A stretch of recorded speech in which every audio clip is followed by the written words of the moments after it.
Desset fides supplementum sensum defectui.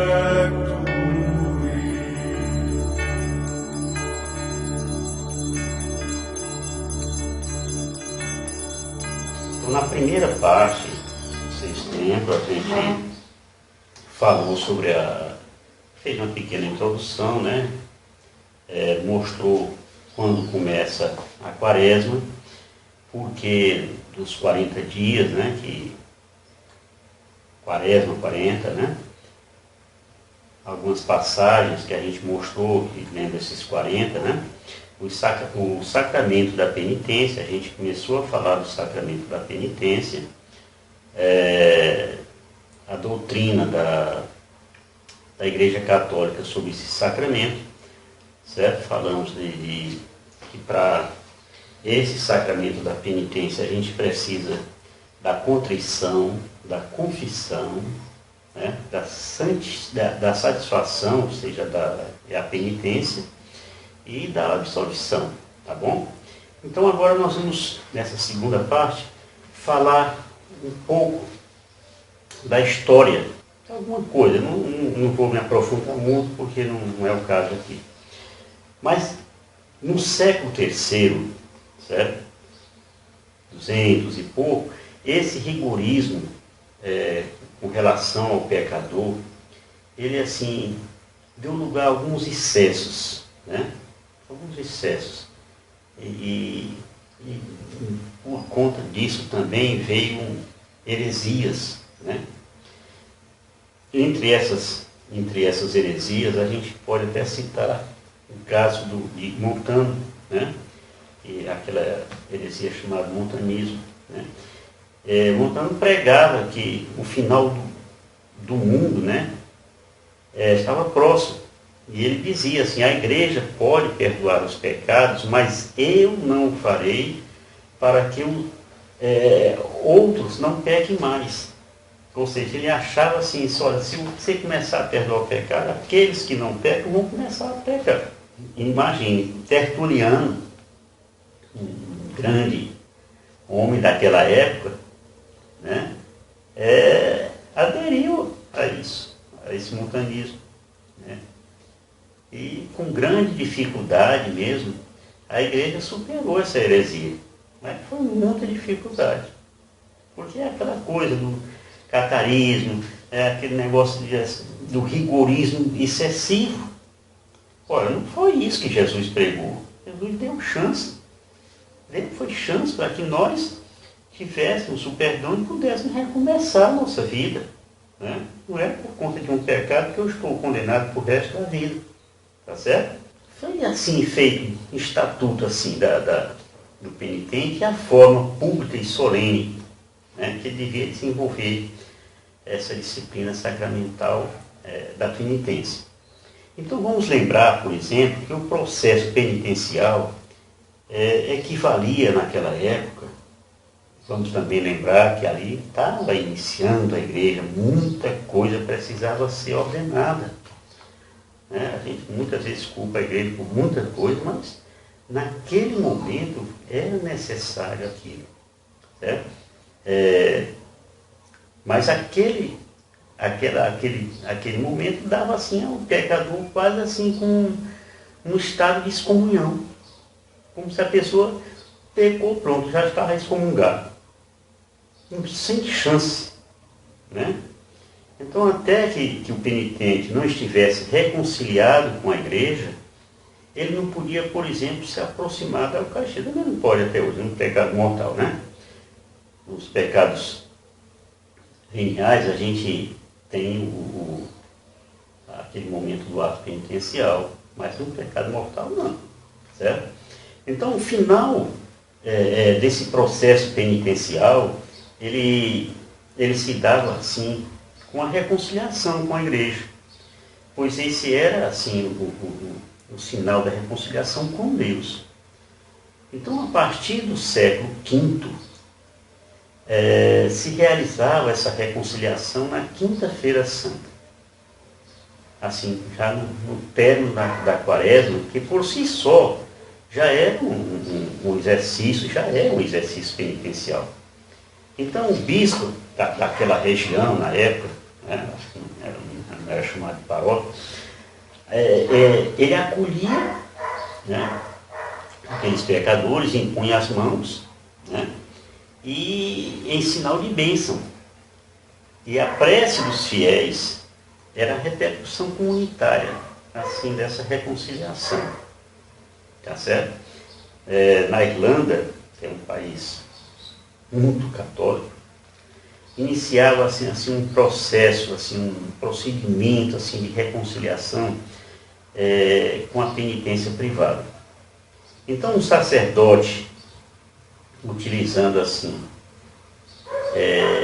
os manuais, olha que fazia um manual, foi feito um manual, parte disso aí até pelo Santo Agostinho, utilizando assim uns manuais de pecados, né, ou seja, os penitenciais, que foram escritos por os padres da igreja, né, como Santo Agostinho, que eu falei.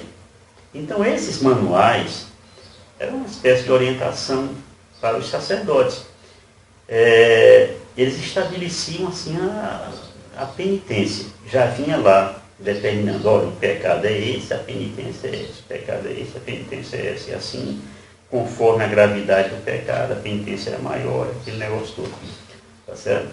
Então foi bastante importante para evitar assim, a banalização do perdão, né?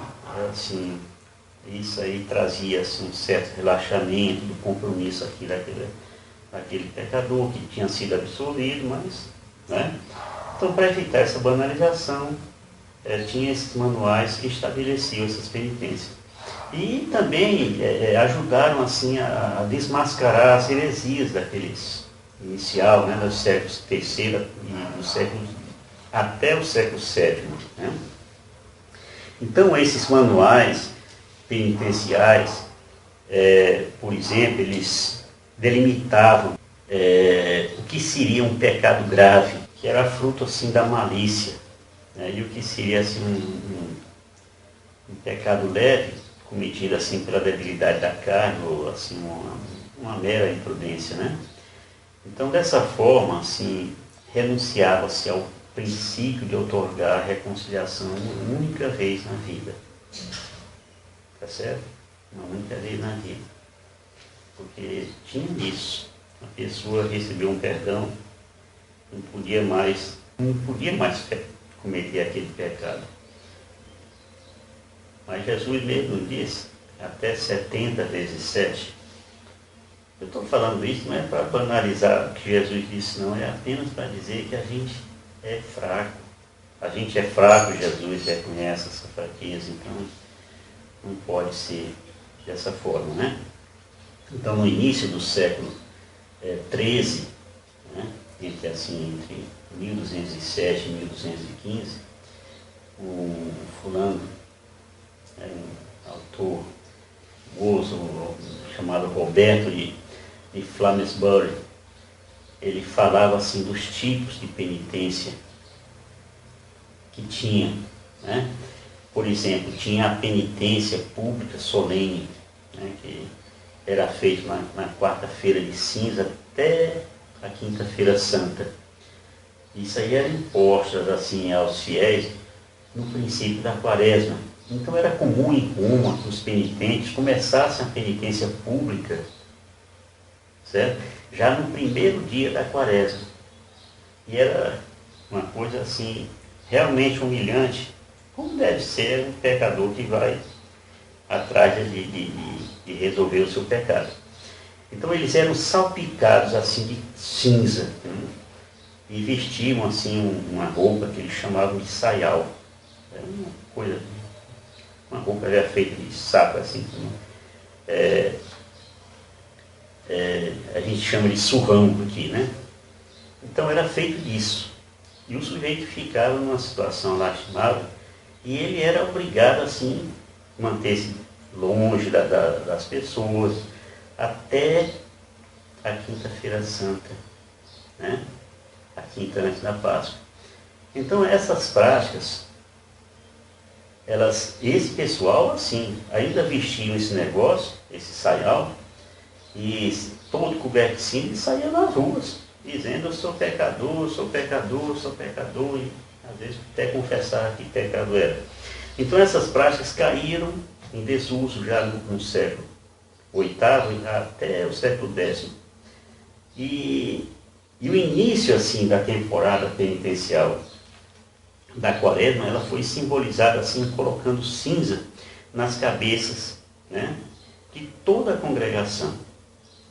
Então, essa penitência solene, ela não é mais assim do que um estado assim da antiga penitência pública, certo? Penitência pública. Imagine hoje como é que não seria uma situação dessa, né? Cada pessoa pecadora sai com a cabeça cheia de cinza no meio da rua, vestido de saiola. Seria terrível, né? Então a penitência, a segunda, é a penitência pública não solene. A primeira é a solene, a segunda é a não solene. Essa não solene, ela consistia de quê? A pessoa, ela tinha a penitência de ir num santuário, né? E uma outra forma era a autoflagelação. Isso já no século XIV, certo? Então o sujeito se sentia pecador e pegava aquele chicote com uma pontinha de ferro ou de couro e começava a golpear as costas, colocava silício nos braços, silício na cintura, silício nas pernas, até sangrar, né? Era uma forma de autoflagelação, para um arrependimento do pecado. Tá certo? E a terceira forma é a penitência privada, né? E essa forma de penitência privada é que a gente faz até hoje entre o confessor e o pecador. Ou seja, privada, assim não precisa ser no público, né? Publicamente para ninguém. Apenas eu e o padre, você e o padre. Pronto. Tá? Pois bem, ainda assim, eu queria falar também sobre os graus, assim, ou então a classe assim, de penitentes. Então nós tínhamos, naquela época, os flentes, vai aparecer aí na sua terrinha.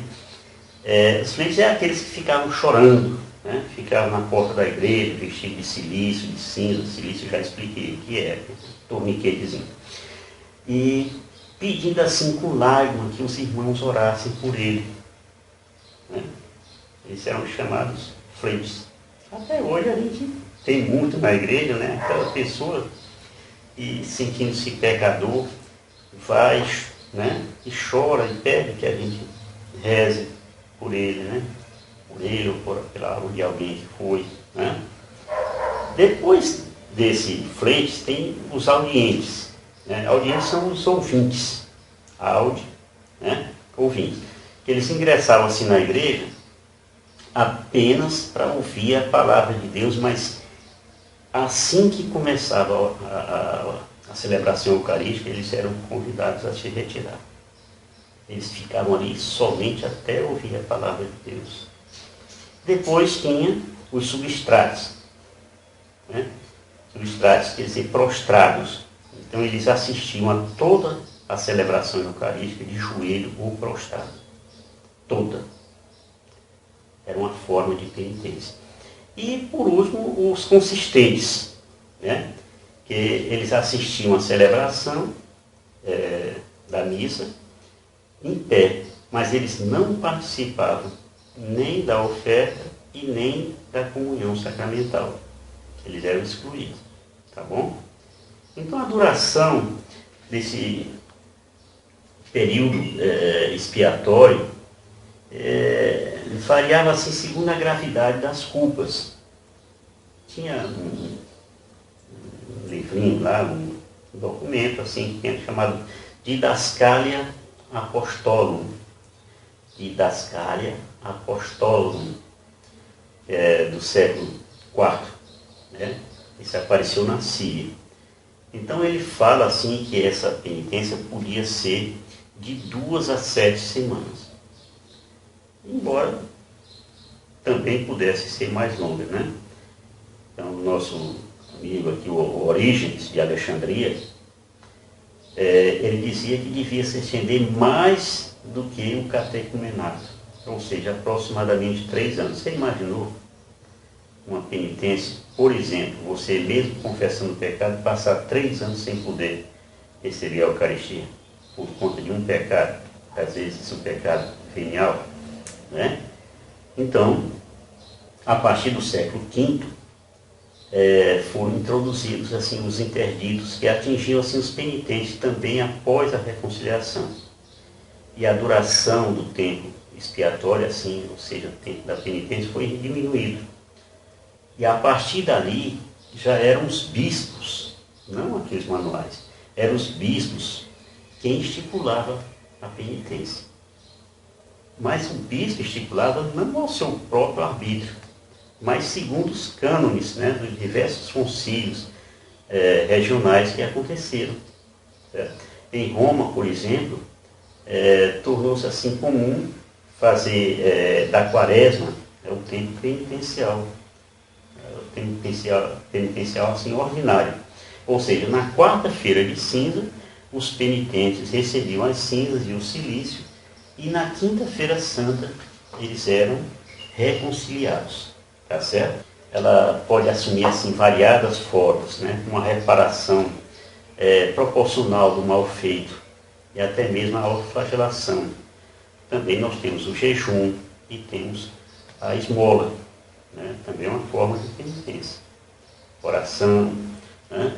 Então, antigamente acreditavam assim que a flagelação do próprio corpo, se eu me flagelasse, né? Se eu me ferisse, a minha alma seria libertada. Então essa atitude assim, ela demonstrava assim, que a alma era mais importante que o corpo humano. Tá certo? Aí a gente tem uma coisa que eu tirei, né, do Concílio de Trento, e eu vou colocar isso aí na tela, que fala sobre isso. Tá certo?